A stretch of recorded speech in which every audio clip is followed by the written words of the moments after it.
Page number 24 पे question number 1 है, who is शैतान। शैतान कौन होता है?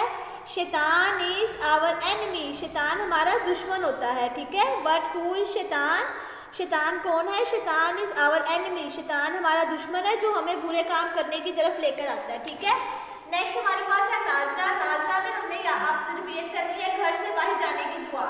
ये देखें बुक मेरे पास है, पेज नंबर 22 है, बुक पे देखें लिखी हुई है घर से बाहर जाने की दुआ।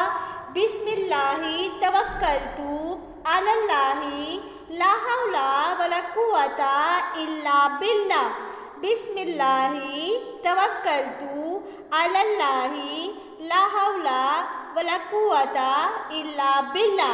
ये आपने याद करनी है, ठीक है। नेक्स्ट हमारे पास है